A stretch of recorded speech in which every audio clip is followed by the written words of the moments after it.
ఎందుకంటే నేను మన శ్రీగాడికి 1/2కి ముందర శ్రీకాంత్ నేను వాడు పాపం వాడు మీకు చాలా మంచివాడనే పేరున్న వాళ్ళలో వాడొకడు. వాడు సాయంత్రం అయ్యేప్పటికి రే వెళ్దామా అనేవాడు. ఎక్కడికి అనేవాడు?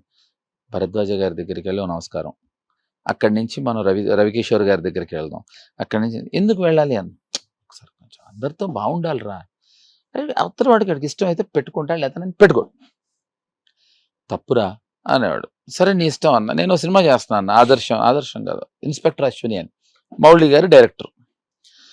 నేను కూర్చున్నాను, అంతలోపల అసోసియేట్ డైరెక్టర్ వచ్చి నెక్స్ట్ నీ క్లోజ్ పెడుతున్నాం, కొంచెం టచ్అప్ చేసుకో అన్నాడు. అని క్లోజ్ నీ కోసం పెడుతున్నాం అన్నాడు. అసిస్టెంట్ కెమెరామెన్ వచ్చి ఏమా ఓకే ఓకే క్లోజ్ పెడుతున్నాం, కొంచెం టచ్అప్ చేసుకో అన్నాడు. కో డైరెక్టర్ వచ్చాడు తర్వాత, నీకు ఫేవర్ చేస్తున్నావు అన్నాడు. నాకు ఒళ్ళు మండి వద్దు నాకు ఈ క్లోజ్ అన్నా.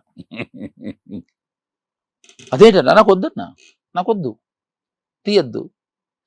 నా కామన్ సెన్స్ అన్నయ్య అది. ఏంటంటే నేను కోట శ్రీనివాసరావు గారు అబ్బాయిని, వైట్ షార్ట్ కట్ చేశారు, ఎవరో అమ్మాయిని నేను ఏదో రేప్ చేసి వచ్చానో ఏదో, వైట్ షార్ట్ తీశారు.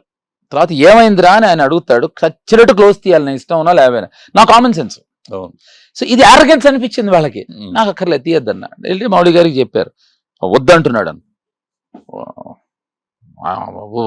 ఓతే వద్దు అన్నాడు ఆయన. బట్ ఒక హాఫ్ అన్ అవర్ తర్వాత ఆ మాస్టర్ షాట్ తీసిన చచ్చినట్టు తీయాలి నా క్లోజ్, వచ్చి క్లోజ్ తీశారు. అప్పుడు ఏమనిపిస్తుంది తెలుసా, ఈడొద్దన్నా కూడా తీస్తున్నాం, ఎంత ఒళ్ళు కొవ్వు అనిపిస్తుంది.